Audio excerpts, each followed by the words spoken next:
कायिक जनन या कायिक संवर्धन या वेजिटेटिव रिप्रोडक्शन या वेजिटेटिव प्रोपागेशन को हम कायिक जनन कहते हैं। कायिक जनन एक प्रकार से एसेक्सुअल रिप्रोडक्शन ही है जो पौधों में पाया जाता है। इसे वर्धी जनन के नाम से ही जानते हैं।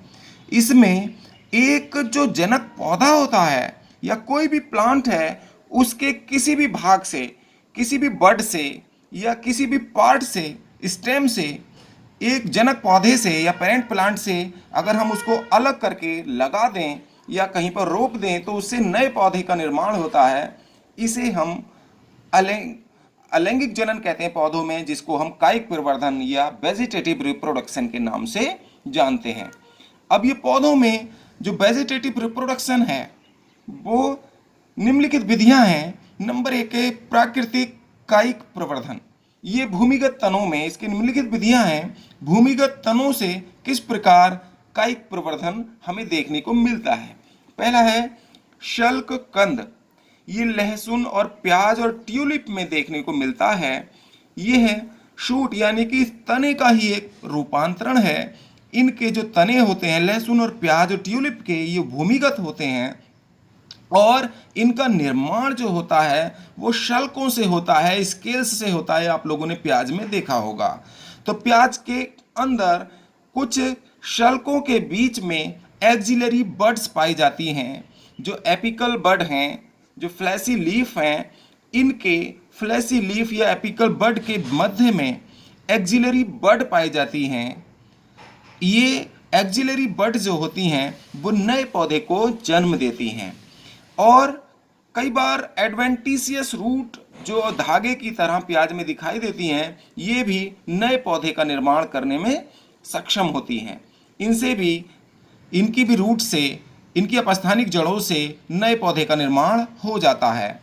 दूसरा विधि है कॉर्म यानी घनकंद। घनकंद कोलोकेसिया अरबी और क्रोकस में ये देखने को मिलता है। भूमिगत तने का ही ये रूपांतरित भाग होता है। मॉडिफिकेशन ऑफ स्टेम ही है ये। इसके आधारीय भाग को कॉर्म कहा जाता है। इस कॉर्म से एक्सिलरी बड्स निकलती हैं और इन्हीं बड्स से नए पौधे का निर्माण हो जाता है। तीसरा है प्रकंद यानी राइजोम। राइजोम भी भूमिगत तना है और ये भी अदरक, हल्दी और फर्न, केली, इस प्रकार के जो भूमिगत तने होते हैं जिनमें स्टोरेज फूड होता है, भंडारित भोजन होता है, ऐसे तनों को हम प्रकंद कहते हैं। अदरक और हल्दी, फर्न, केली के पौधों के तने को जो भूमिगत होते हैं, तने का रूपांतरण है, उनको हम प्रकंद कहते हैं। ये क्षैतिज रूप से यानी कि लेटा हुआ जमीन के अंदर वृद्धि करता है। इसमें नोड और इंटरनोड्स पाए जाते हैं। ये जो शाखाएं होती हैं, इसमें जो सेप्टा हैं, इनको हम नोड कहते हैं और इनके बीच के भाग को हम इंटरनोड कहते हैं। इंटरनोड से ही नया राइजोम डेवलप हो जाता है। इसके अलावा इनमें एक्सिलरी बड्स भी पाई जाती हैं, यानी कि इंटरनोड्स पर ही एक्सिलरी बड्स निकलती हैं। इनसे भी नए पौधे का निर्माण हो जाता है।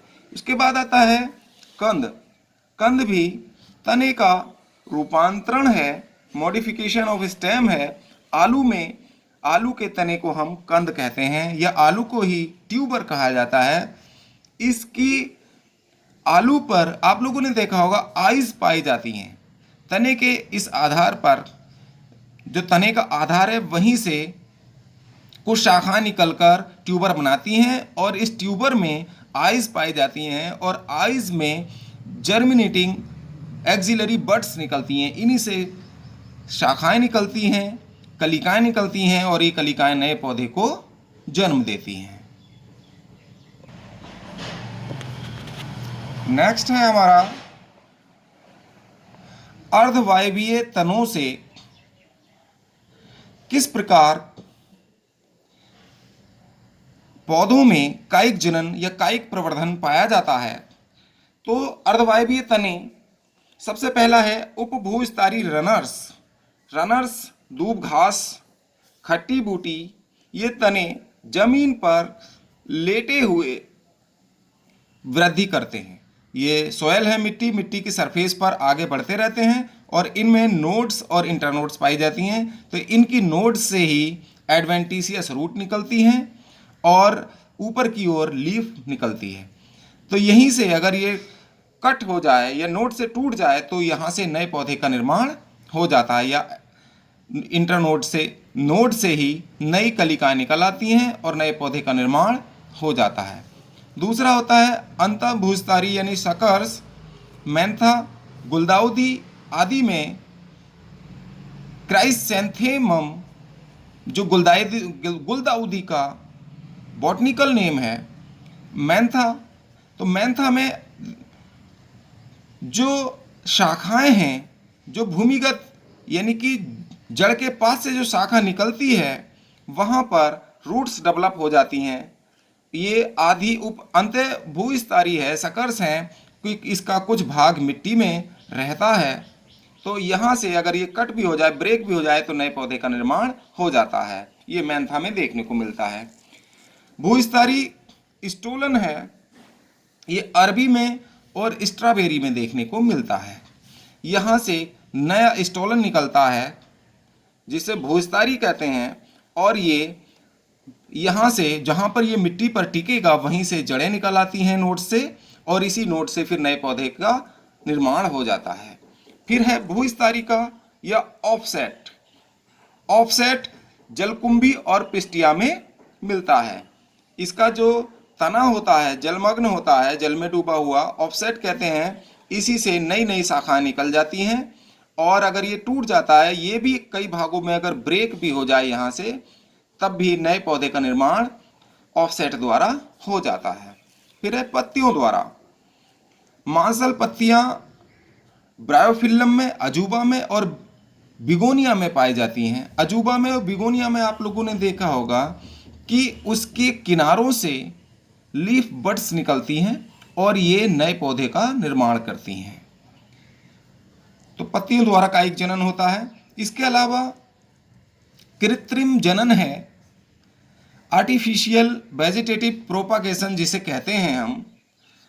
देखा होगा आपने, कलम लगाना है, बाई कटिंग, हम शाखा के टुकड़े को काटकर, यानी 20 से 30 सेंटीमीटर गुलाब का, गुड़हल का, नींबू और अंगूर, इनके अगर हम टुकड़ों को काट कर लगा देते हैं तिरछा, तो उनसे नए पौधे का निर्माण हो जाता है। फिर है दाब लगाना।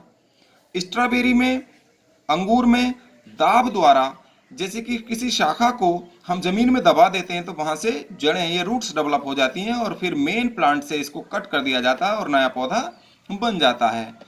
तीसरी विधि है रोपण यानी ग्राफ्टिंग। आम, सेब, नाशपाती, अमरूद आदि में ये ग्राफ्टिंग देखने को मिलती है। इसमें हम कलम की तरह कट लगाकर और नई शाखा जिसका हमें जोड़ना है, तो मुख्य पौधे से नई शाखा को जोड़ दिया जाता है रोपण विधि से, और इससे नए पौधे का निर्माण हो जाता है।